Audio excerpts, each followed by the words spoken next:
Executive Director of the Hutchins Center. It's a pleasure to welcome you here on behalf of Professor Gates, who unfortunately can't be here today, and the whole Hutchins Center, with special thanks to the Center for African Studies. Thank you, Professor Champagne.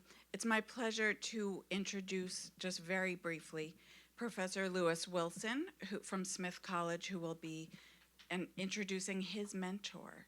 I guess I'm giving away the secret, but they go back a long way. So we thought it would be really nice to have him say a few words about Professor Ehret today. And I'm so glad you could join us for this second lecture. And afterwards, please join us for a reception. So thank you. Without further ado. All right, Louis. Okay.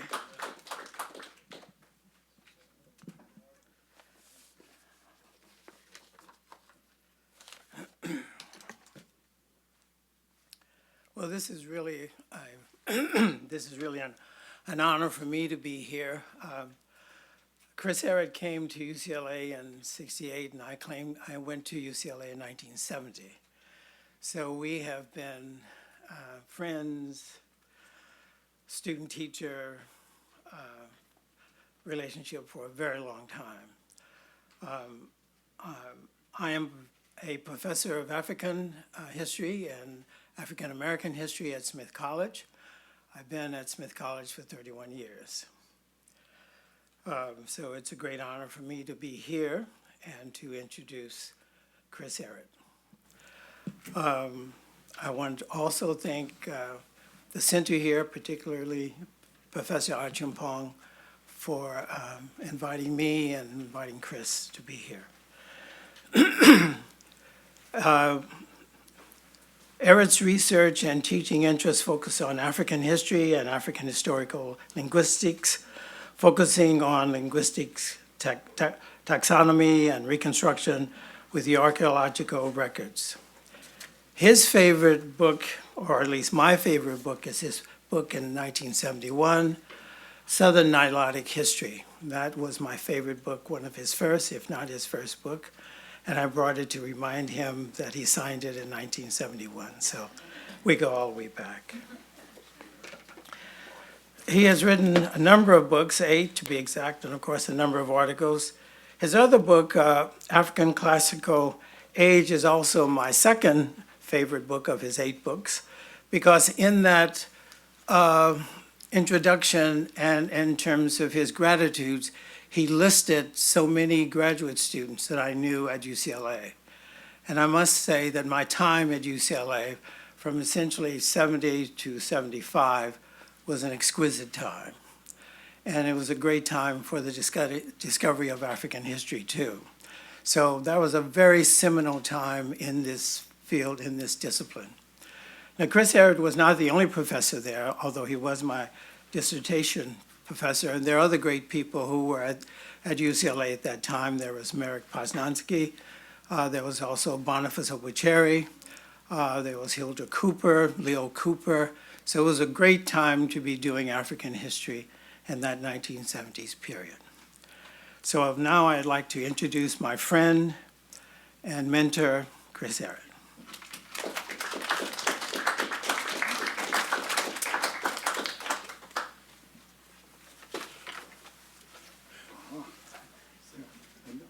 This is my note-taking. If I discover questions I can't decipher well enough, I can write them down and figure them out. Well, good afternoon. Again, as I said yesterday, it is an honor. I feel it's an honor to me to be invited here. And I need, again, to be sure to express thanks to all those who made my visit possible, to the center, Hutchins Center, to the Center for African Studies, for all the people that have been so friendly and helpful and useful and helpful to me while I've been here. Events coordinator Matt Weinberg, as I said yesterday, he was sort of my liaison and guide into getting everywhere that I needed to go to find out what I was doing here.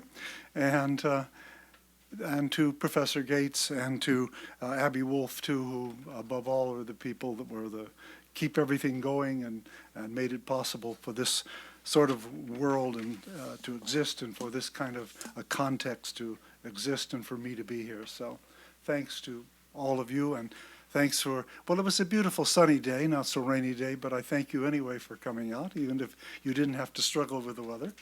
So I want to begin with key points. Got to get my little item here. Begin with the same key points that I began yesterday, that Africans south of the Sahara did not live off the edge of the human historical world we all belong to. They participated in, they contributed in integral fashion to the great transitions of world history, not just something within Africa, to the developments that brought into being the world that we all live in. And the more important sort of pivotal topic for me for today, the African continent in the ancient eras of world history. The African continent was not just a participant in the great transition, it was very much a net exporter of new things to other parts of the globe. My title, really, it ran better with crops, commerce, and export, but it's really crops, export of innovation, and finally we get to commerce, but it didn't have the right rhythm to it, so. Okay, so lest I be misunderstood, again, as we talked about the technological history in ancient Africa, the core source regions of key African contributions to the wider world lay not in the peripheries of continent, but well to the south in Africa. And so to put these accomplishments into context, there are three stories that I want to tell today. Our first story explores the developments, well, let's wait a minute on this one. Our first story no, it's time. Okay, our first story explores the developments that gave rise to Africa's contributions to ancient world history. The African contributions were, above all, economic, and they came primarily out of the basic productive center, the agricultural world that Africans created. So our first task will be to present an overview of the several different independent African inventions of agricultural ways of life. Now, our second story will be about the particular contributions themselves. What were those contributions? Where did they originate in the continent? And where and how early did they spread outwards to other parts of the ancient Eurasian world beyond Africa? And the closing story that I kind of told you already by saying I had to manipulate my title. The third story, the closing one, will carry us forward in time to almost recent times, the final 2 millennia BCE, an era when the consequences of the early agricultural ages, along with the wider spread of the African technological inventions that we talked about last time, converged in the emergence of urban centers and long-distance commerce, well south in Africa and independently developed within Africa. So, on to our three stories. The first one, as you can see, is going to be about how food production begins. In Africa, as in other parts of the world, the common initiating factor in the long history of culture change that leads down to the modern world was the shift, gradually, across a period of many centuries and in different parts of the world, from the old foraging, food-collecting economies of humankind to a new kind of subsistence based on the deliberate tending and raising of crops and animals for food, the transition from foraging ways of life to agriculture. So, how does food production begin? The early developments of agricultural and world history passed through two stages. The first I would call the age of agricultural beginnings, which we're talking about here. The age of agricultural beginnings itself tended to pass through a series of stages, with people first protecting favored plants by removing competing vegetation, and then beginning to deliberately clear the ground and even plant the seed of those favored plants. Only gradually, though, after centuries have passed, do the plants begin to take on, because of the way people manipulate them and grow them and so on, the genetic characteristics associated with full domestication. Like a characteristic thing often in grain crops is that they develop the genetics for easily shattering not easily shattering the seed capsules, so that the seeds don't get lost when you try to harvest them. That's one of the developments that takes place, but it develops over centuries.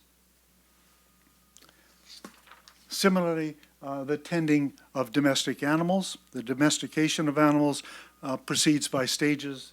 As you can see, you begin in the same way, looking after them, and then you begin to develop more and more ways that you protect and their growth and breed them and so on, and they become domesticated. Now, this age of agricultural beginnings had multiple independent origins around the world. People in as many as 12 or 13 different regions of the world, far flung from each other, independently set these developments into motion. Usually, maybe one was slightly after 8,000 BCE, but usually in the period between 12,000 and 8,000 years ago. In other words, the early down to the middle Holocene age. Now, in each case, the inception of cultivation, the deliberate taking care of the plants, began to have a major demographic consequence.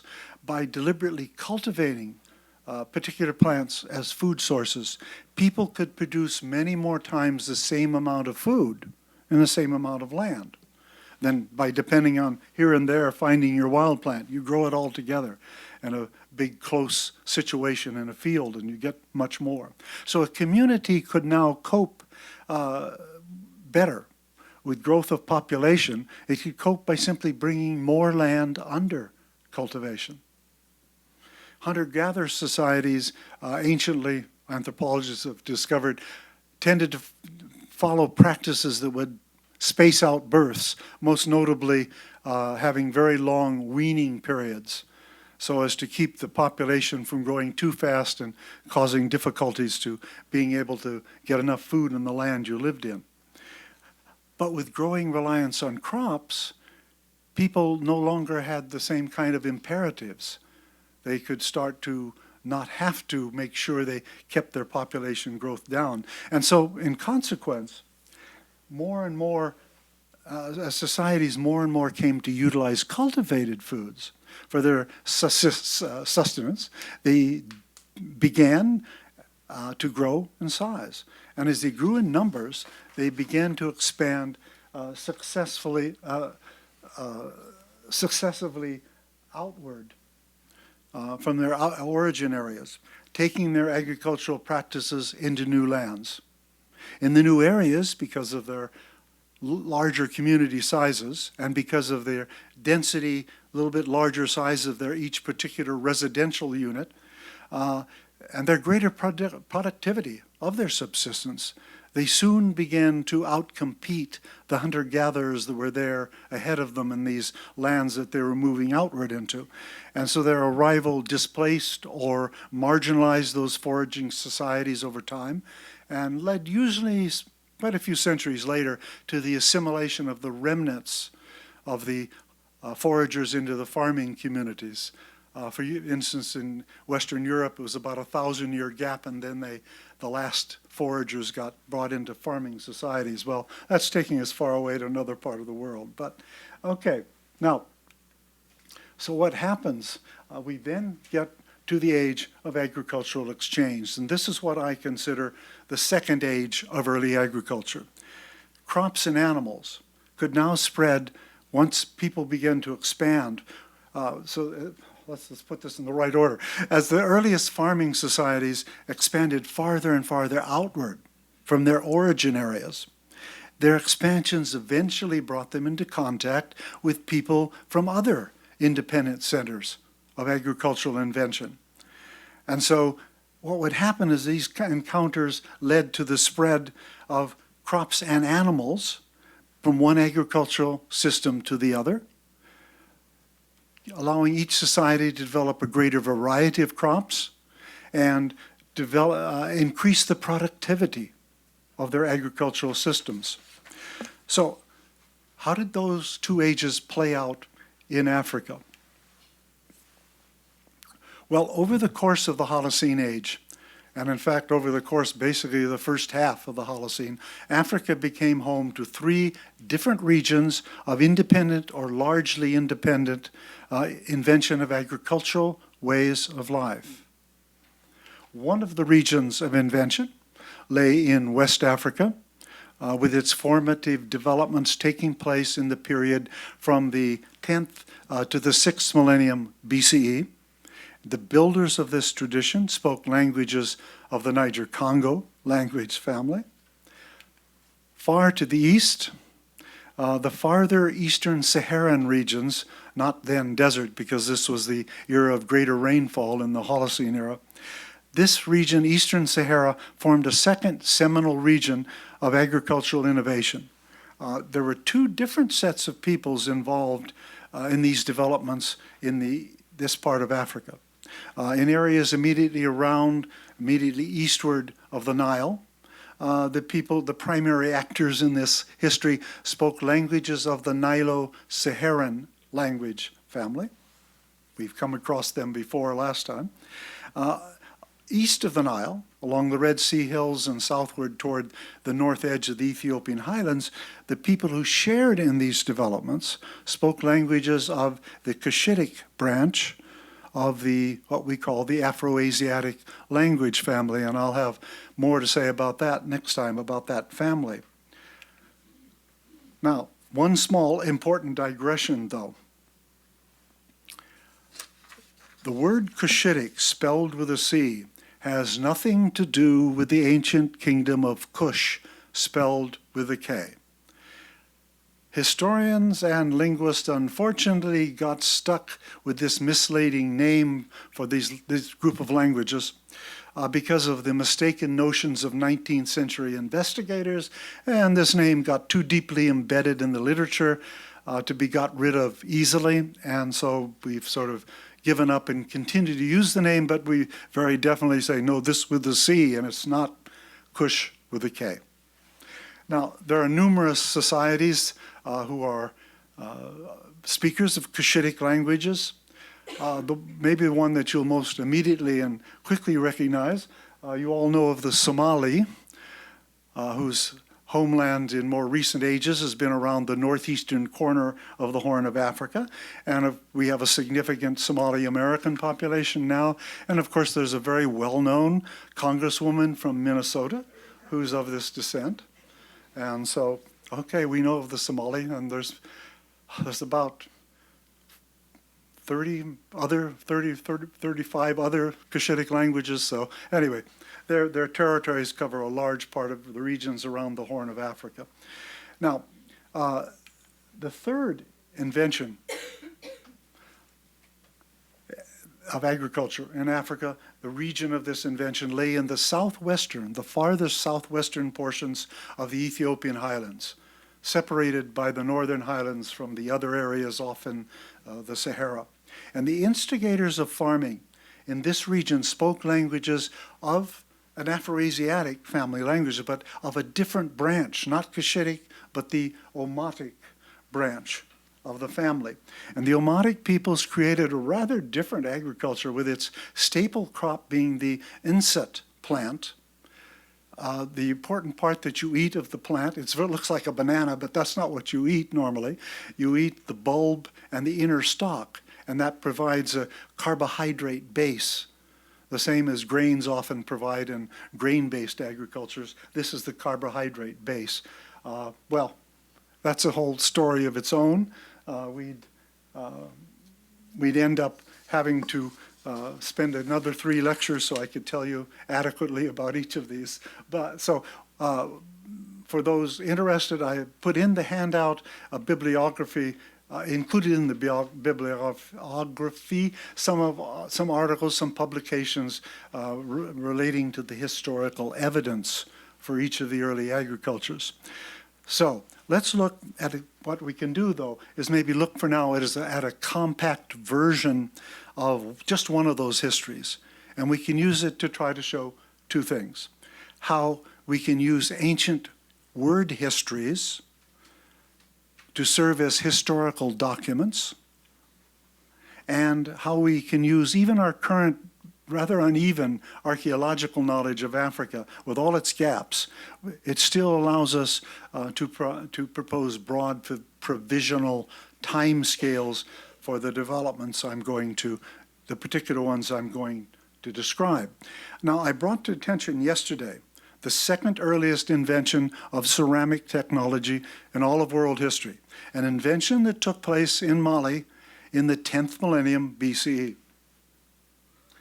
Now, this development, as it turns out, was part and parcel of a broader overall shift in economy and culture among the peoples of that region where, the region of Mali, basically and broadly. These developments were very much tied into a climatic change, which is kind of true of agricultural origins all around the world, specifically the end of the Younger Dryas.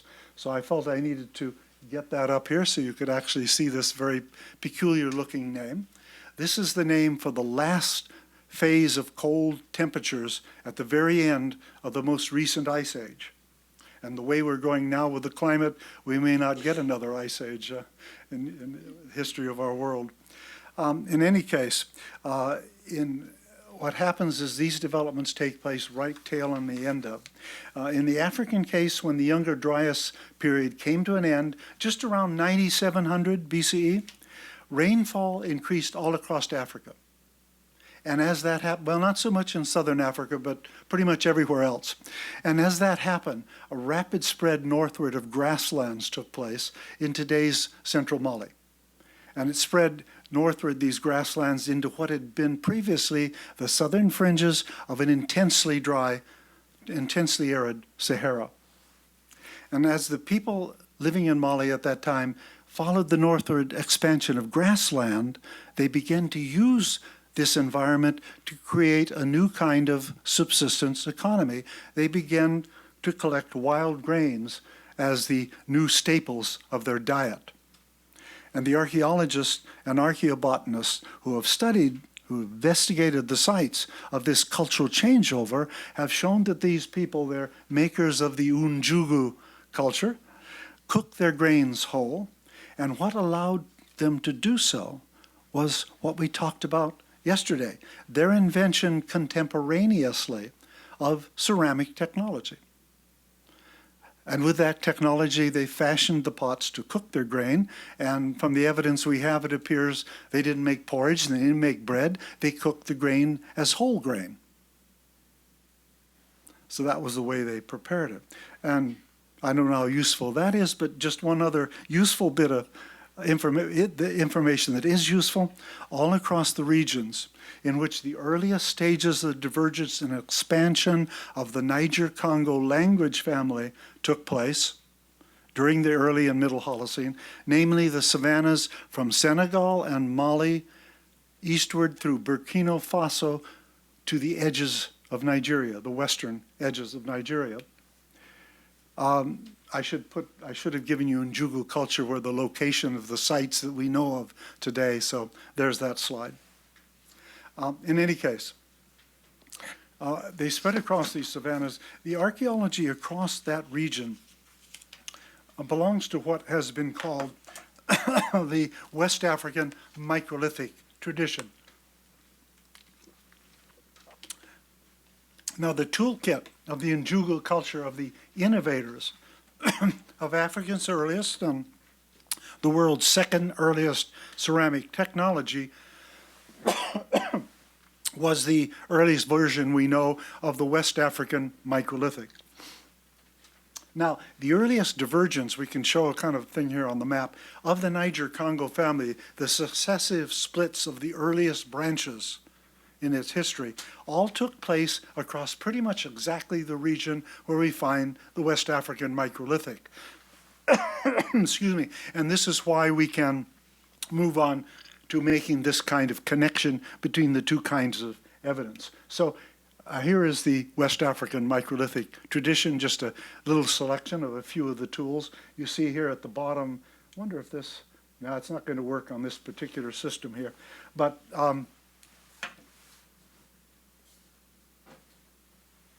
yep.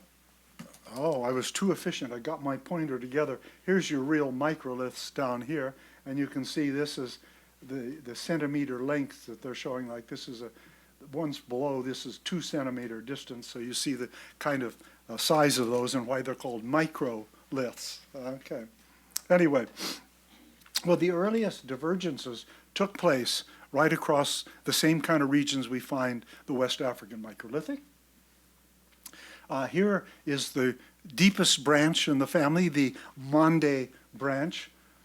This is like the Bambara language, belongs to this branch of the family. And then the next stage, we begin splitting up further, and the rise of the emergence of the Atlantic branch. Wolof is an Atlantic language, if you know Wolof.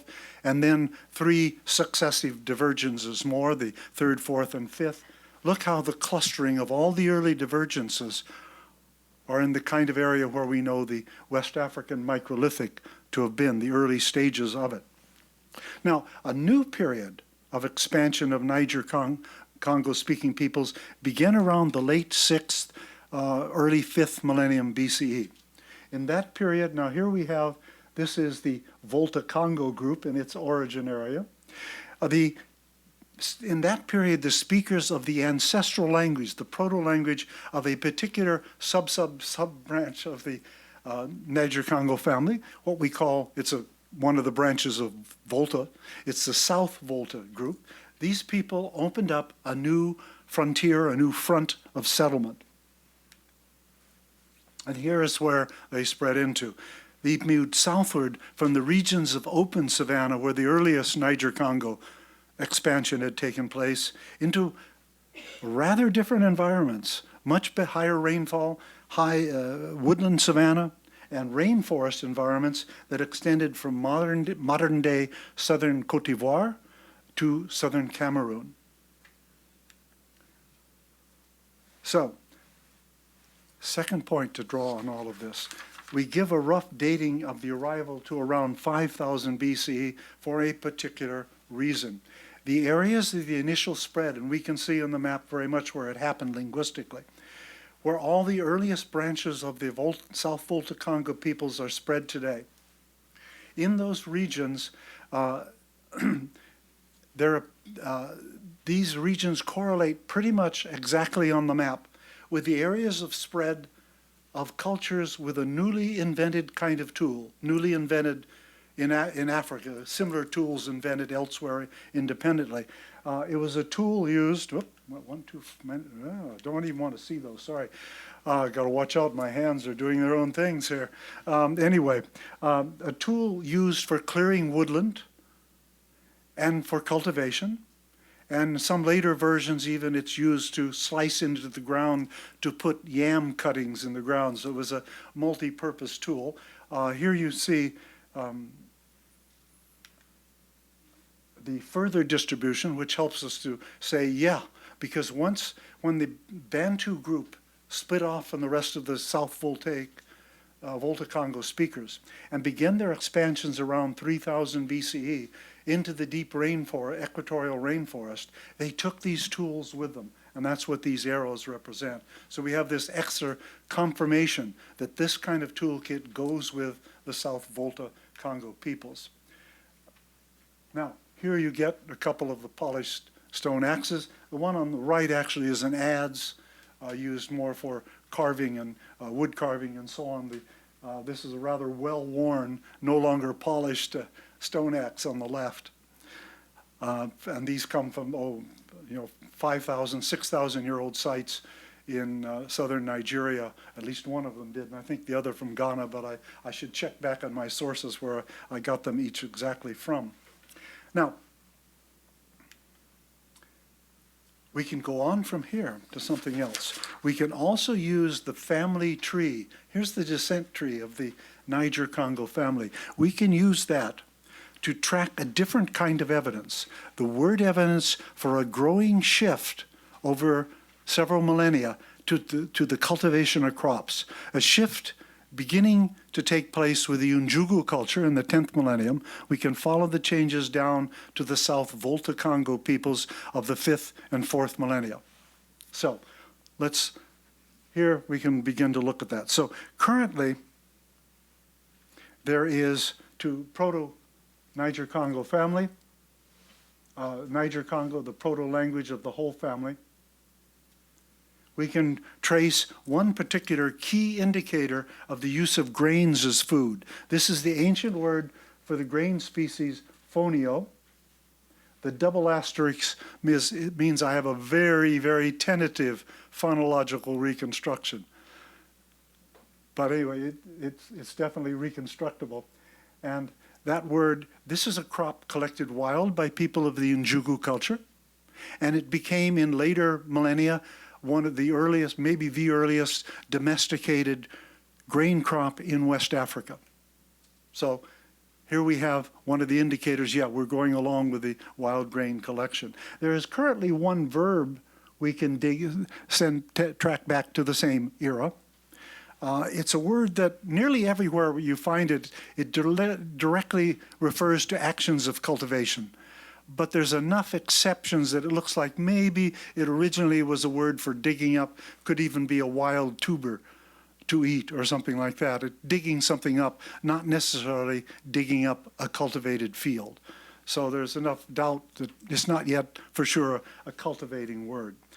Now, but onward from that period, from the Proto, if we go on to the second period, the Proto-Atlantic Congo period here, from that point on, there begin to be new lexicon turning up at each stage that have meanings directly relating to cultivation. So, here we go where we can see. Now, watch what I'm doing here. By the Proto-Atlantic period, we have people deliberately trying to help their plants to grow by doing weeding. And by the Proto-Volta Congo, which is just before the South Volta Congo, we have definitely a cultivated field, word for cultivating. We're getting on to showing that we definitely have cultivation. Now, this succession of terms down to this period, Volta Congo, mostly have come into came into use in periods before the archaeology can solidly show us that people were cultivating, or that they were at least yet having domesticated versions of the crops. Now, in part, this is because there is always a time lag, and it can be up to 1,000 to 2,000 years from when people first begin to cultivate plants. Archaeologists are beginning to say these days they're cultivating wild plants. And before those wild plants become domesticated plants, and you have sort of full-blown. You already have agriculture, but not full-blown agriculture with domesticated crops. So there's that time lag. But also the period of time that we're covering here, down to maybe 6,000 BCE or 5,000 BCE, we have enormous gaps, hardly any sites that can help us to tell what's going on in the material record. So there's a lot to be found to test this out and see how it works. But there must be hundreds of sites that someday archaeologists are going to be able to investigate, and they're going to be able to start to tell us how these steps of history played out in the material record, not just in our linguistic record. It does leave us another question, though. How were the early South Volta Congo peoples able to expand from open savanna into the very different forested and wooded environments that they moved into? Well, the reconstructed lexicon of crop names gives us parts of this answer. So let's have a look here. Aha. New words dating to these times include terms for oil palms and yam varieties. Think of that in West Africa or southern Nigeria. These are prime, important agricultural crops. And here we can see they're going back to that time. You also have the names of a couple of the African groundnut and the black-eyed pea. that go back into this era of time. These are both savanna crops, but savanna crops that are adaptable to being grown in open areas within more forested environments. So we can understand how those would be part of the enrichment of the agriculture as well. Now, this gives us the chance now to move on to our second age, the age of agricultural exchange. So we treat it like it's all a big title and starting all over. Now in Africa, this age began as early as the late 7th, and the 6th millennium BCE. It became for Africa an age of multi-directional exchange, not just between different African agricultures, but between Africa and areas outside of Africa. And early contributions in agriculture passed from Africa to Eurasia, but as well as a few from Eurasia to Africa. But this is an important point I need to emphasize. In the early ages, far more contributions came from Africa to Eurasia than the other way around. So for our starting point, I'm going to take us to a second family tree. You have a more complicated version of it on your handout, but we don't need to make it so hard to handle up here, so we'll make it a little easier. And I want to direct your attention to a specific node on this period, the period of when the Proto-Sahelian language was spoken. We look at this node in particular because the Proto-Sahelian language, there came into use 7 new terms, specifically for sheep and goats, or for different life stages of sheep and goats. That's strong testimony that they're keeping sheep and goats. Now, in the southern eastern Sahara, where the Proto-Sahelian language would have been spoken, sheep and goats first turn up in the archaeology between 6,400 and 6,000 BCE. So with our version here, you get to see the terms and you get to see the arrival. Kind of far off, isn't it? But at least it's written in red, so it stands out from the other type. Now, sheep and goats, each of these animals originated outside of Africa. They were domesticated in the eastern Mediterranean, the Middle East, the Levant and the Mediterranean around into Anatolia. But what if we look in the opposite direction, outward from Africa toward Eurasia? Well, what we discover is that quite a few more than just 2 items of economic importance spread early the opposite direction, from deep in Africa or from well south in Africa to Eurasia. At least 12 crops spread, 11 of them food crops and 1 kind of a non-food crop, and 1 exceedingly important, we may laugh and not think of it that way these days, but in history it's an exceedingly important domestic animal, the donkey. So the spread of these animals and these crops began, some of them at least, almost as early, the opposite direction as the sheep and goats. So let's look at what some of these. Now, 3 African crops domesticated south of the Sahara, domesticated in eastern areas of Africa. Watermelons, bottle gourds, and muskmelons spread north to Egypt as early as the 5th and 4th millennia, and subsequently from Egypt to the Middle East, and then widely to other areas of Eurasia. Just to let you know, muskmelon, cantaloupes, cassava melons, Persian melons, gala melons. Think of almost any kind of the melons you get in the market. They all are varieties that people in different parts of Eurasia often, but also in parts of Africa, developed out of the original muskmelons. So anyway, so now you see what muskmelon is covering. It really covers a lot. Okay, so Africans of the Sudan belt were the source of bottle gourds and more important watermelons. Now the origins of the muskmelons have sometimes been a matter of debate, but because people didn't really know the botanical spread of the plant, the distribution of the wild ancestor of this crop confirms its Eastern African origin. Wild muskmelons occur from the Horn of Africa, Ethiopian, Eritrean area, south to Tanzania. The Horn, as the earliest part of this region to become agricultural, is surely the most probable origin place of the source of the original melon that gave us all this variety of melons we have. Now, by the 4th millennium BCE, there's a widening spread of crops out of Africa that was underway. And an especially important region of early African impact, which is reached by 3000 BCE, was the Indian subcontinent. So here's your early African ones. Now, here, that way I can separately toss up the Indian ones. Okay. Pearl millet, which was domesticated, we even think kind of domesticated in two parts, in Western Africa, Sudan, and in Eastern Sudan areas. Sorghum and the lablab bean, both of these crops domesticated in the Eastern Sudan belt. Finger millet, domesticated in Ethiopia by Cushitic-speaking peoples. And black-eyed peas domesticated in West Africa by Niger Congo peoples. That's a great variety of regions, and these crops all ending up in India.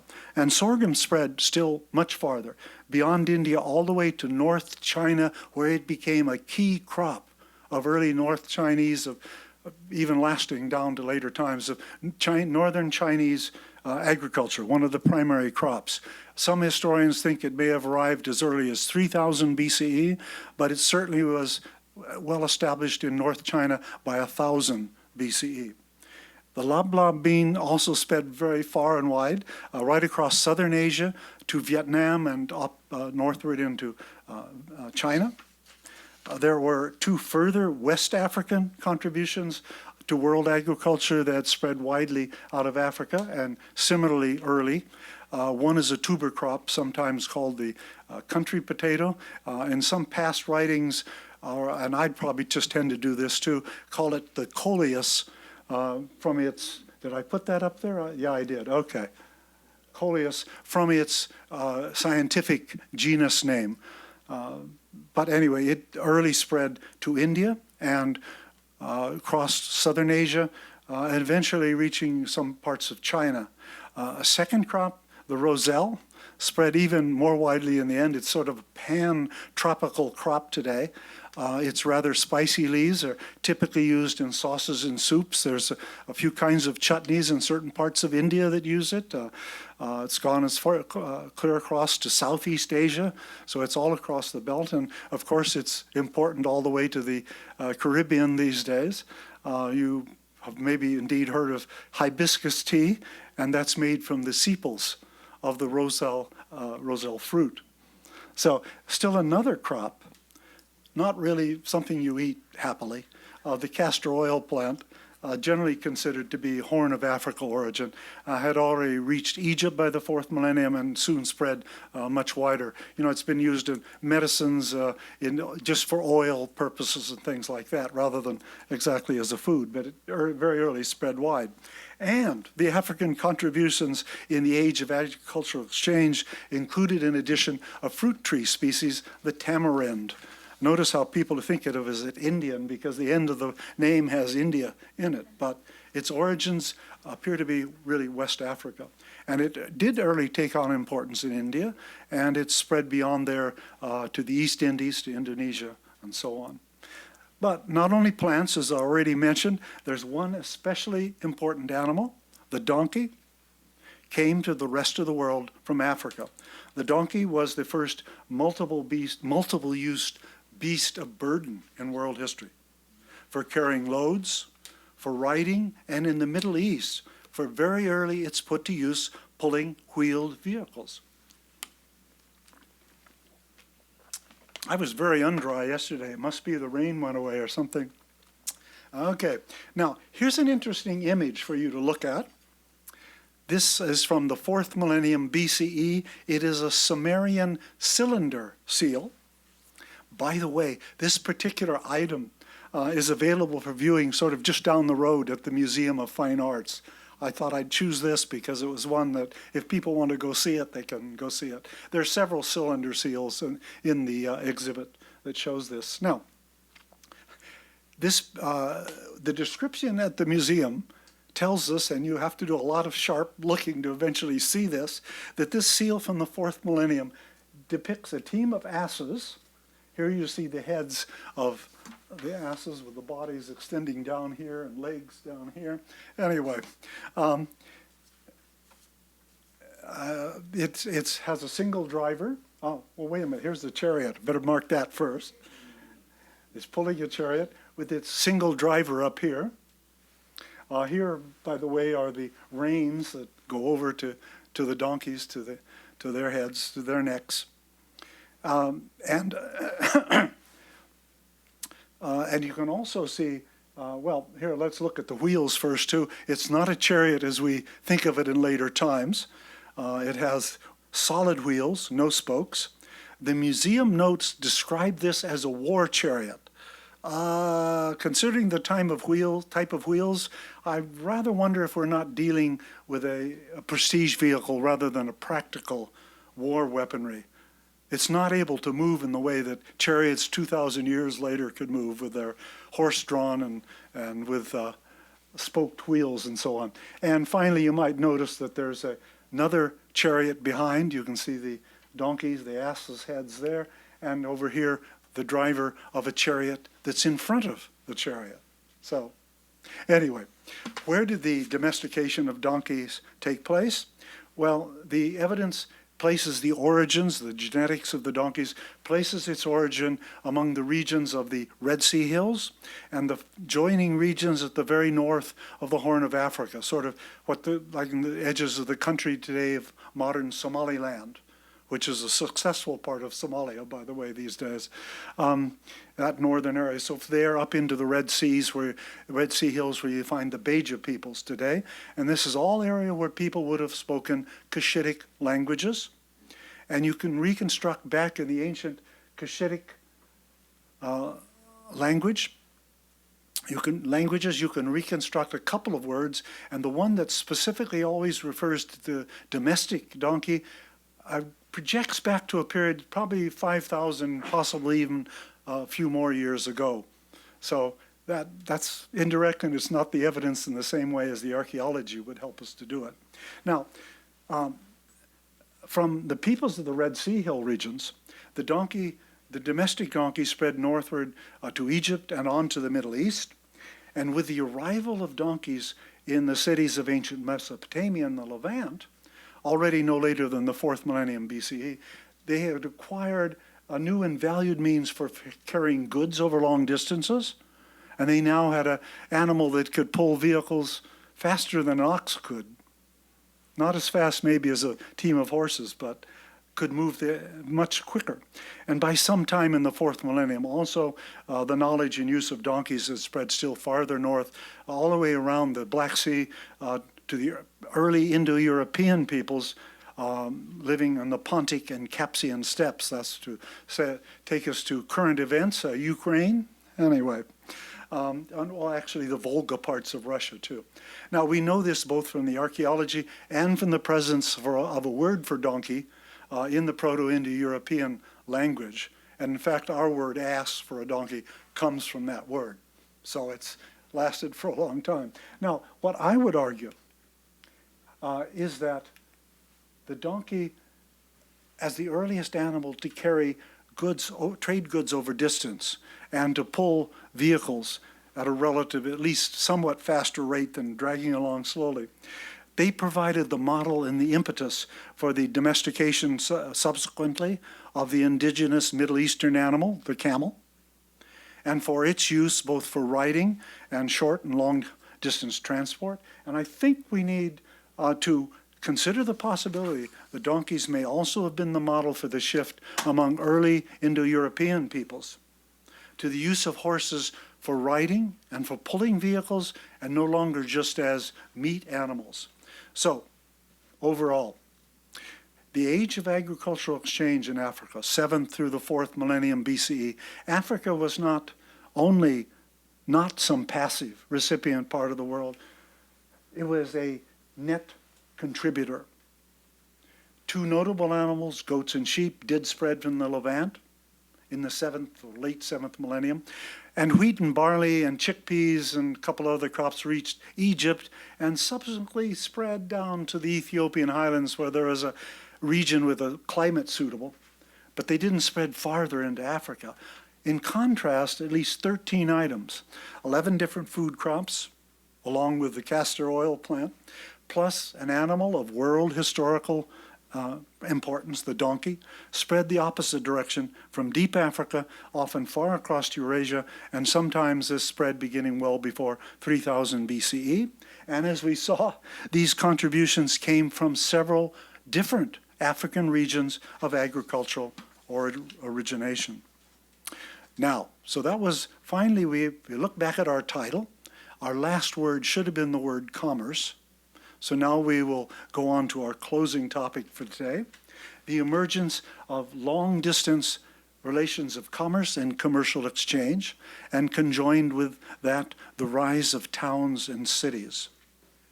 Now, in the western and central Sudan belt of Africa, the rise of the first towns and the development of formal commerce over distance took shape over the course of the 2nd millennium BCE. And these developments make up what I've taken to calling the West African Commercial Revolution. Now, around the same time, there's a commercial revolution you may know much better when you've read history over the years that you've been around in this world. A quite separate commercial revolution began around the eastern Mediterranean regions. And this is the one much better known. It had its beginnings in the 2nd millennium, although possibly later in the 2nd millennium, really, than the West African Revolution. And it took place in lands 2,000 kilometers at least separated from the western and central Sudan belt of Africa. Now, what do I mean by commercial revolution?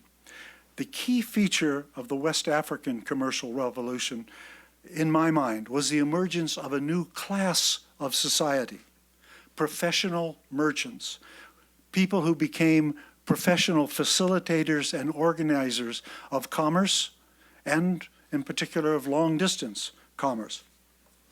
And actually, I would say the same thing about the Mediterranean Levantine commercial revolution.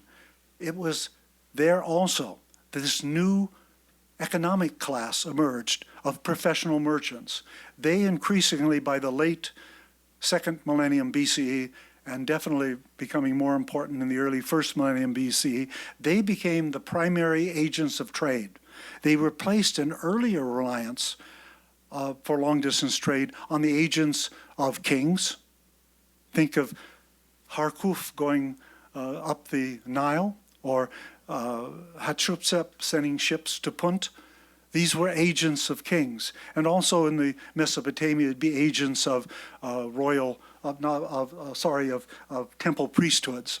But now you have a new class of society emerging, merchants.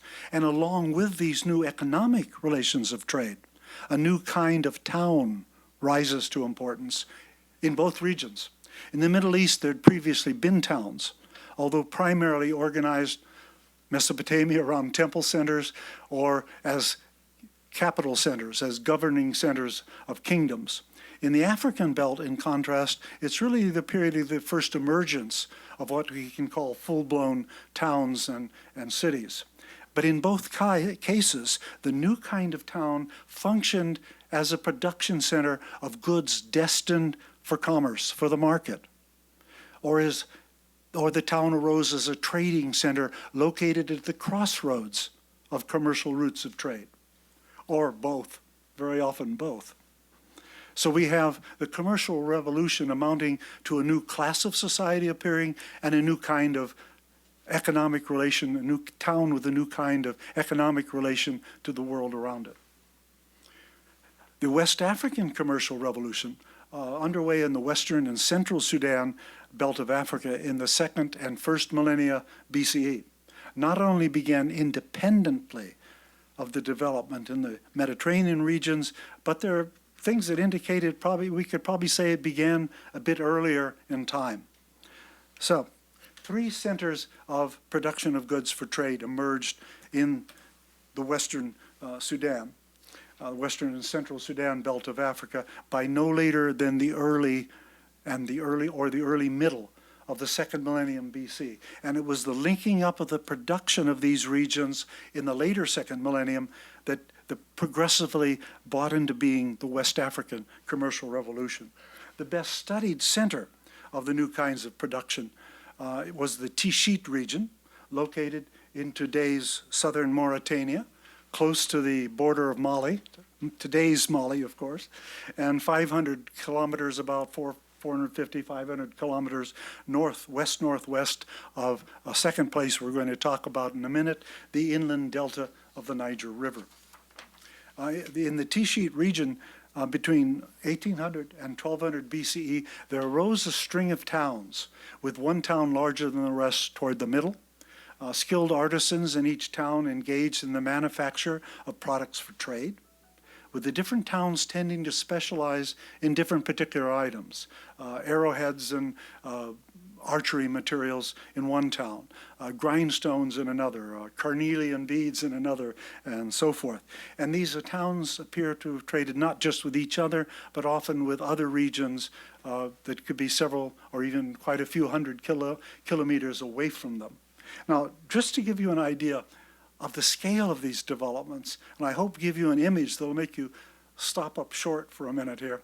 Here are the ruins of a town in Tishit dating to the 1800 to 1200 period.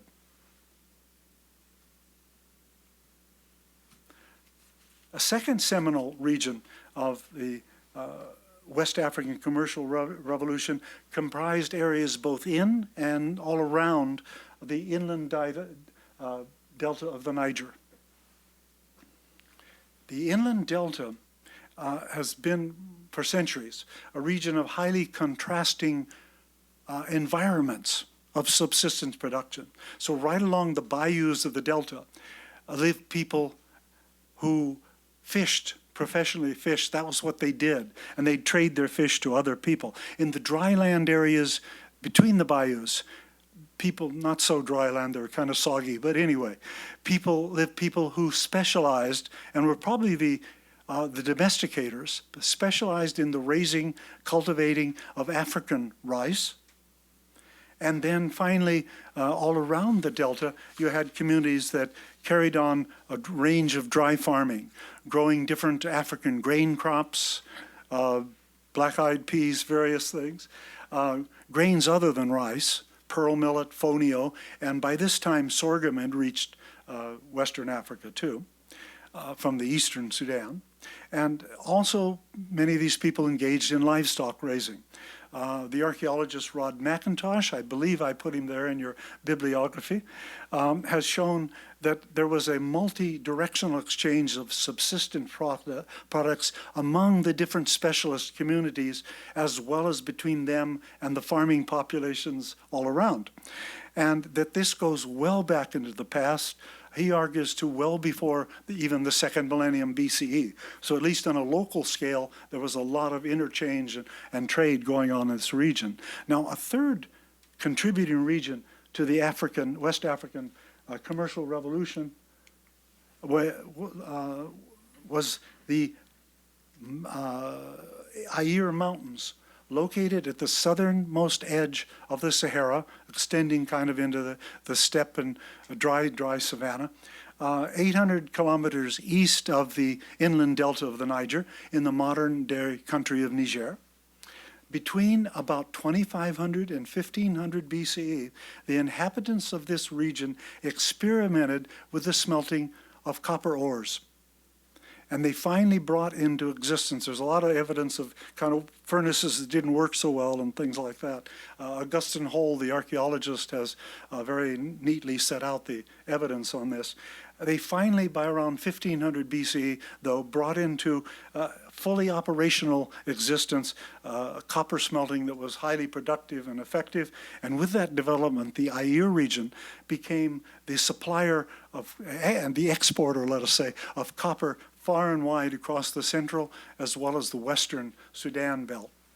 And by the end of the second millennium and the beginning of the first millennium BCE, all these regions from the Chad Basin in the east to far across to Senegal in the west began to be linked together in expanding networks of commercial exchange.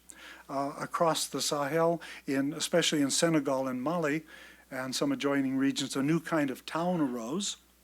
Well,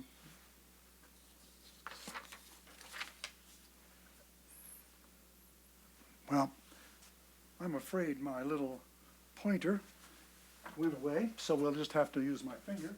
There we go. Anyway, ya is pronounced ya, looks like dia, okay? The di is a y, funny y sound, not a j, but a y. Okay, so when you see di for somebody's name, it's joof, not joof. But we're English speakers, most of us, so we have to say joof. Anyway, so there's ja or ya. This was, its foundation dates to the 10th century BCE. It's been investigated just enough to know how old it is. It's a site that a lot of archaeologists, I think, are hoping to be able to excavate. The merchant towns of the Western Sudan belt typically arose adjacent to a cluster of manufacturing villages. Initially 3 in number, but eventually 4. One ward, as these villages we might call them, one ward in the evolving town complex was inhabited by weavers of cotton textiles for the market. We don't yet know how early cotton weaving got all the way from the eastern Sudan to West Africa, but surely before the end of the second millennium BCE and probably 1,000 or 2,000 before then. Another ward of the town was inhabited by leather workers, still another by professional potters, and finally, in the early second millennium BCE, as iron technology reached as far west as Mali, there came to be a 4th ward of the town inhabited by ironworking specialist families. Now that's what I want to leave here. Okay, what I wanted to go to here is also to point the Chad Basin here. Over the course of the first millennium BCE, the founding of more towns and the expansion of long-distance commerce took place not just in the western Sudan areas, but far to the east in the central Sudan and the Chad Basin. And I wanted to notice particular here, Huluf. This is one site, the one site that early site that has been investigated fairly extensively, just on the southern shores of Lake Chad. It goes back. Its origins go back into the second millennium. It's become a more significant settlement and town by the first millennium BCE. Augustine Hall, I believe, maybe, did I put that in the bibliography? Perhaps not, but Augustine Hall been the chief investigator of that. Now, archaeologists have identified several hundred probable town sites spread across nearly 2,000 kilometers of western and central Sudan belt. Sites that I expect are going to occupy the attention of generations of future archaeologists. Now, the independent commercial revolution of the Western and Central Sudan rests ultimately on 2 major sets of developments, ones that we have already considered. One of these was the transition to fully agricultural ways of life. As we see, of course, agriculture in some areas, exchange of agricultural products was an important part of the long-distance trade even itself. But more important, maybe in the longer run, is that growth of trade in agricultural goods provided the food for the concentrated population of towns that didn't do the farming themselves. So it became an essential factor in the rise of towns. A second set of foundational events were technological. It was the African inventions, because we're talking about the West African commercial revolution, the ones we discussed yesterday, ceramic technology, loom weaving of cotton, and iron metallurgy, well before this time, that allowed the inhabitants of the towns to manufacture many of the key wares of commerce. to engage in the production and trade of goods that fueled the prosperity and the growth of towns all across the western and central Sudan in the later second, and through the first millennia BCE. And you can see, of course, there are all other kind of products, even without iron, specialized kind of production in the towns of Tishit that could also be part of the products that people traded. And by the way, in these regions as well, this was the area where the donkey could live, the savanna belt. And so the donkey was one of the essential participants in the overland trade of goods. And the second major avenue of trade was along the Niger River. Now, as to agricultural revolutions, let me close with a last, not at all tangential point. Everybody tends to have heard of the Garamantes. After all, Herodotus knew of them and wrote about them. There's a tendency for scholars still today, I've seen this in archaeologists, to view the Garamantes, who became important merchants in the central Sudan, as somehow the instigators of the West African commercial revolution. That view, I'm afraid, betrays once again the presumption that Africans southward in the continent were historically peripheral, that they were people not acting but acted upon. But the chronology of these histories refutes this idea outright. The Garamantes began to become prominent only in the 9th and 8th centuries BCE, from then onward. The two commercial revolutions, to the north in the Mediterranean regions and to the south in the western and central Sudan belt, each of these were separately underway already centuries earlier in the second millennium BCE. It was the Garamantes who began as peripheral actors. They lived on the southern periphery of the Mediterranean and Middle Eastern commercial revolution. They lived on the northern periphery of the West African commercial revolution. Their creativity came as being responders. They were responders, not instigators. They responded to new commercial opportunities, the availability of goods that reached them from the north, from the Mediterranean sea lanes, and from the savanna lands to the south. So there we see a couple of different topics that carry us down through history, and we can see a number of ways that Africans are deeply involved in world history, and through the Garamantes here we see even another way that Garamantes are Africans after all, remember too, that Africans and people outside of Africa connect up. So that leads me to my closing, the lesson sort of that I've been giving myself from having gone through this. I want first to repeat one of the points I proposed yesterday. Developments in Africa, we even started with it, didn't we, moved ahead along similar historical vectors during the same broad ages as among people in other continents. In its agricultural history, in its technological advances, in the development of commerce, towns, and states. And it's far past time that the discipline of history ceased to treat African history as something exotic, an add-on to the more serious fields of history. And there's a second point. So there's their development from last time. I should have put that slide up, apologies. I think we most strongly need to take this stance in the teaching of world history. The world history field still seems generally not to recognize the integral intertwining of the deeper African past. Actually, there's a few historians that are trying to do that, but not generally enough. The deeper African past in the overall movements of world history. For example, we cannot fully understand the emergence of towns in complex society in India if we don't take into account the fundamental African contributions early on to the elaboration of agricultural ways of life in the subcontinent and particularly in the Indus Valley. There are certain crops already independently being turned to agriculture in Africa, but they're added to by these African ones, and that creates the more involved, more productive agriculture that supports the urban life of the Indus peoples, the Harappan so-called civilization.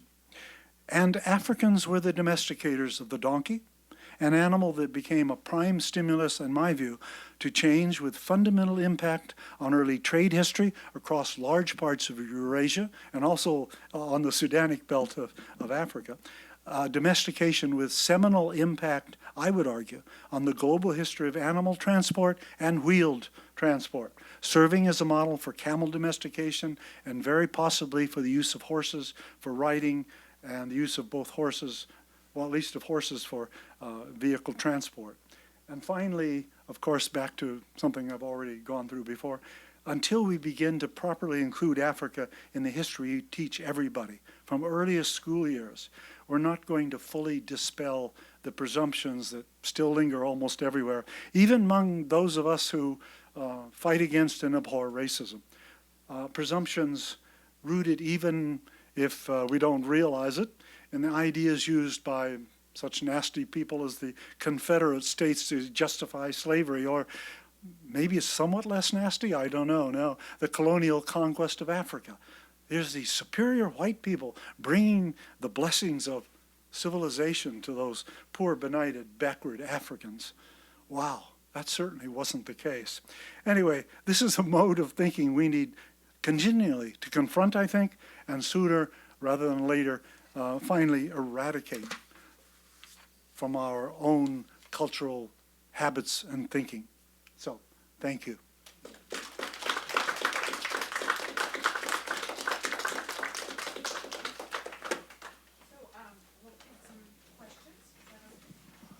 I'd better do it.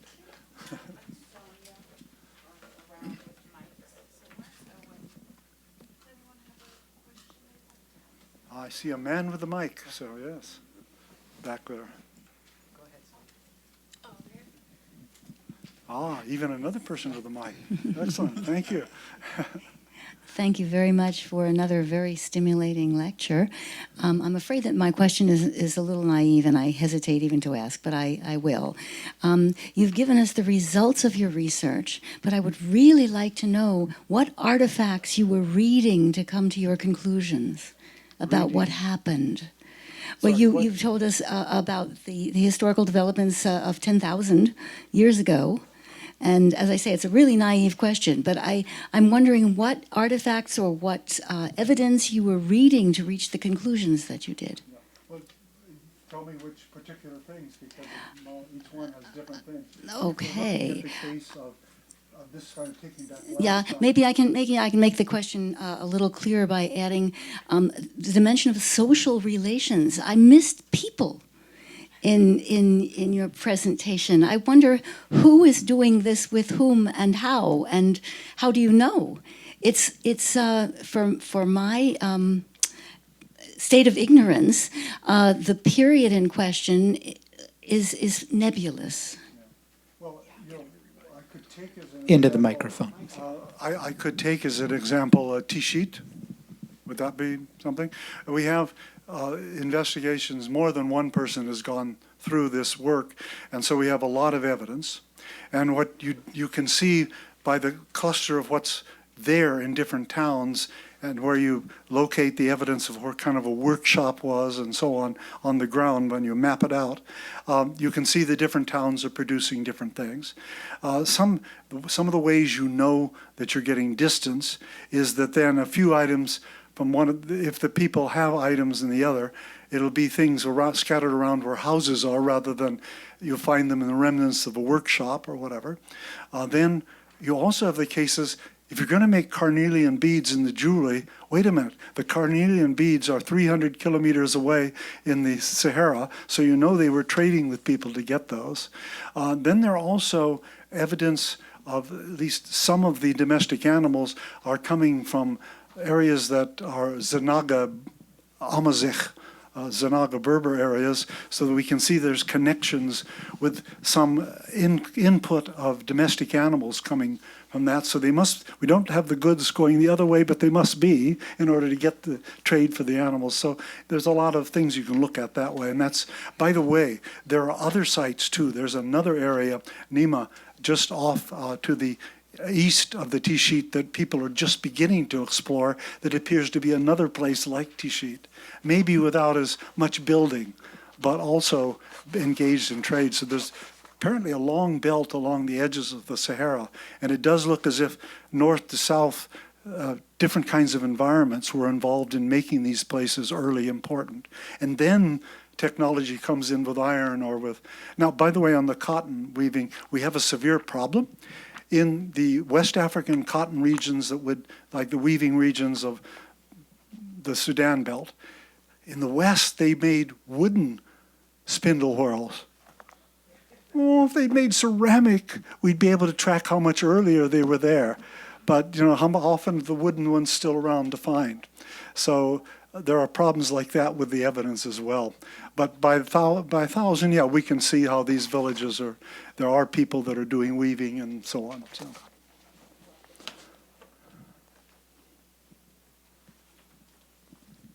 Thank you so much. This is really fantastic. And I'm always looking for conflict. Conflict. When you have a community that comes together and start really producing agriculture and all these other things, they expand out into new areas. Yeah. Now you have the hunter and gatherers out in the periphery of that little town. And you're out there taking their territory, so to speak. Yeah. Do you have any documentation of the conflict between these people who have settled and those who are out there trying to kind of leave up the land, so to speak? Yeah. Well, we have two different kinds of models that are modeled in different aspects of history to let us try to see what's going on. Now, in this early agricultural stuff, we just don't have enough data in most areas. Now, if we're in East Africa, we can see because of these certain kinds of environments, foraging peoples are able to take that environment and be able to coexist over centuries and centuries. But if you have the same environment like a Sudan belt, the resemblance we can expect is where we do know better, Western Europe, and we can see what happened. And in Western Europe, you can see what kind of the record is like, what happened? The foragers disappeared, except that we begin to discover after about 1,000 years, there's a bit of genetic input coming from the earlier population. So they clearly were there somewhere around the fringes. So the Sudan belt suggests maybe it might be much more a kind of fringe area like that, but you could have had situations where, well, no, that's unique circumstances in East Africa. The Maasai and a number of other people said, oh no, we're not going to eat those wild animals. We're going to eat the noble animals that we herd. And so that left those animals available for foragers to last longer. That's not the normal situation. People usually eat all the animals and the foragers are in trouble. So now in the Sudan belt, it should have been that kind of way with the peripherality, but we don't have the genetic studies or the things that might help us to pull that together. Now West Africa is also interesting in that it's probably, some parts of West Africa are the latest existence of people who are almost us, but not quite. All our closest relatives were around Africa. The Neanderthal a little farther off, and so when true us spread across Africa, there's a little bit of input of those earlier people, but mostly they eventually disappear from the record. But West Africa rainforest areas seem to be some of the last areas. So maybe we could come up with interesting stuff. We do have some from the Cameroon highlands with genetics, and so maybe we could learn that way about what happened to the earlier hunter-gatherers. But, you know, I'm just taking you longer perhaps than we need. I see two different hands. Okay, John, you get a second chance, I guess. Okay. Thank you once again for a wonderful lecture. Picking up on trying to remember her name, first question. There is a sense in which, as we try to place people in these connections in terms of early African history,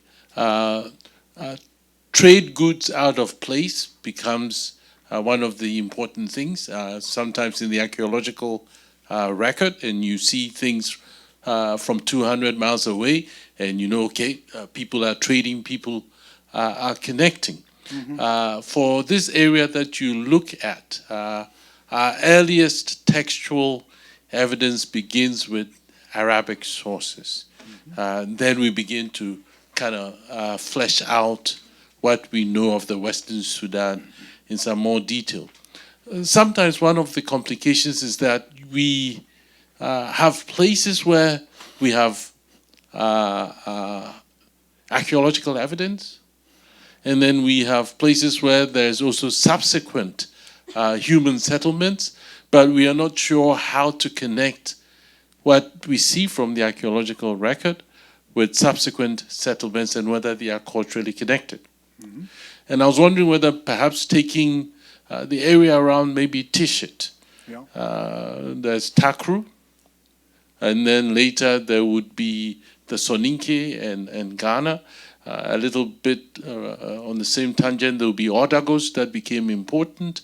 It may be that the history you describe provided the foundation for the subsequent emergence of this kind of hub of important polities. But if you can connect this foundation you have developed with maybe the later history when sources begin to flesh out a little bit about what is happening, for us to see perhaps possible continuities for when our historical record becomes fuller, and perhaps whether in the material record there are certain cultural continuities that can enable us to say that, okay, we can see how these earlier processes became the foundation for subsequent developments. There is, on that very topic, there's an interesting work by Augustin Hall, who does set out how a series of things that do make sense of Tishit being connected into the later Ghana Empire world, that there are these archaeological materials that keep connecting up era to era. So now here we have, he's an especially creative and thoughtful worker with materials. So he is very good at pulling different things together. And I'm sure we could get similar sorts of arguments other places. I'm sorry not to have the title in my mind. That might have been something, in fact, to have put with the bibliography. So there are very interesting possibilities like that, indeed. I'll talk about Egypt somehow in that line, too, later on, yeah. Oh, John, better. Yeah. Am I on? Okay. So I had a question concerning, but it was Kevin McDonald that wrote the article you're talking about, linking Tishit to farther down, Mema and so on. I think, anyway, you might want to check that. So my question concerns the Bantu migration. The Bantu migration. Yeah.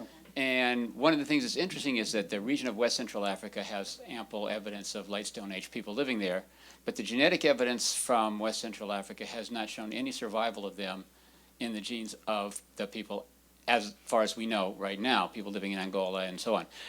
And yet we know there's genetic evidence on the other side and all the way to South Africa of the intermingling between those two people. I wonder if you could offer any suggestion as to why that might be. You mean as to why Batwa don't seem to be brought into the world in the same way? Well, one side that I think of as being significant is that it seems very early you have the evidence of the trade with specialist foragers trading their products. There are bits of evidence here and there in the earliest sites that they're already in a relationship of trade, that we may have people using the environment in different ways so that they reached an accommodation that left separate groups to do their separate things and to stay more separate. That you didn't have this, that they worked out relationships, it looks like, in the trade already. The deeper, more heavily forested areas, they pulled back into those, and along the rivers. Well, there's a tendency of, I've seen people in the Belgian, they want to have, climate change and whatever in the rainforest. No, you don't need it, because there were patches of intercalary savanna if you desperately want savanna to get the Bantu through. But you also have the rivers and the focus on fishing and the use of riverbank areas. So you have very possibly the way the Bantu expansion, if you look at distribution of the early divisions, it does look like they could which Karen Kleiman came out with, did more follow rivers. And so you'd have people farther away from the biggest rivers staying culturally and economically distinct. So I'd see that as what's going on there. Now, there are things, by the way, on dating of savannaization in the southern forest, Congo River and some of those areas. I don't think there's any Sanaga interval or whatever of what I think is happening is human beings are created these patches of forest, patches of savanna by their forest clearing. That's as likely a cause as to try to fall back on climate change to make those differences. So I think they're missing a bet. So anyway, and that's when it begins to be a problem for the Batois from then onward, because now people are clearing back forests and taking over more of that land as their population grows. Anyway, so that's why they wouldn't be early, but they're, anyway, so. Well, you go into southern Africa, yeah, you're competing for the same resources quickly, so. Yes, I think I have endless questions. This one may be a little bit anticipating what you're going to talk about tomorrow, which is the clues that you find in the development and migration of language. Is that correct? The migration of language. You're going to be talking about the developments of the various language families tomorrow?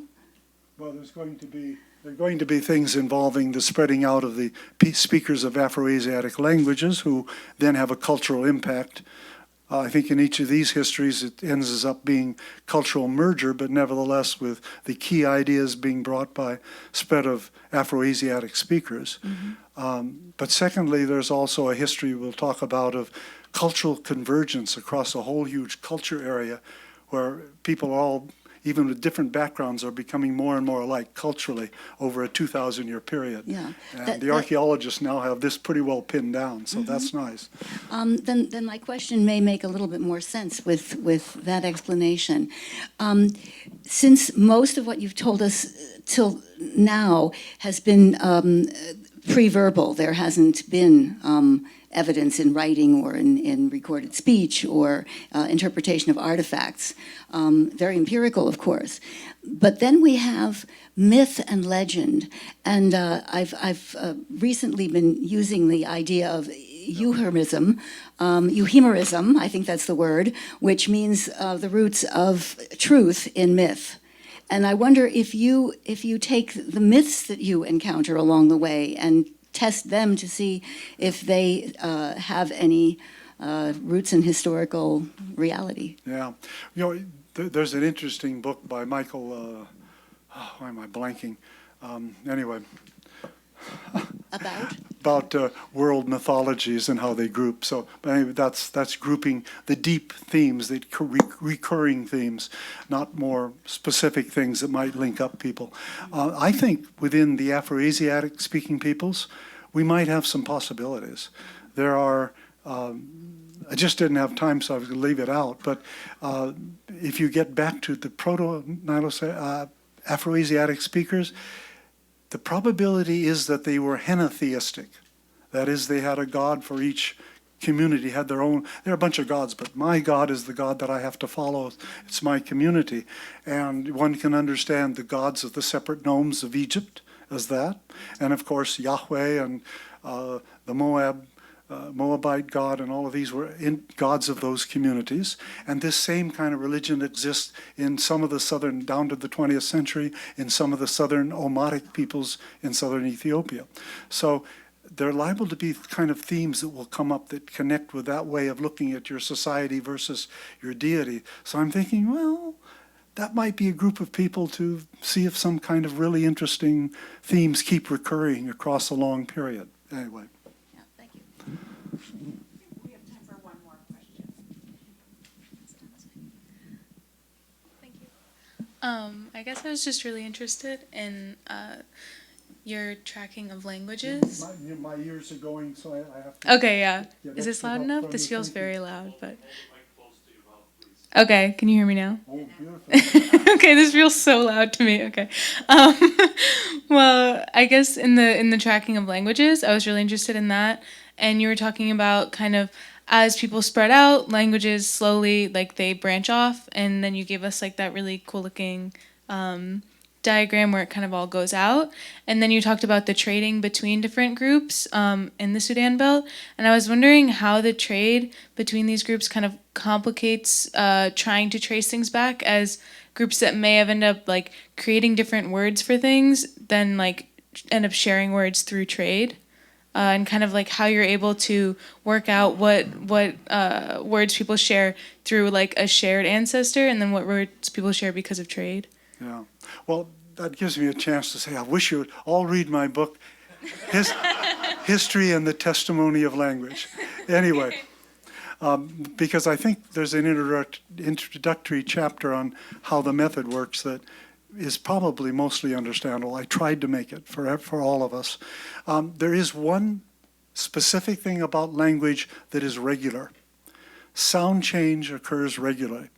If you have a bunch of words beginning, say, in a P,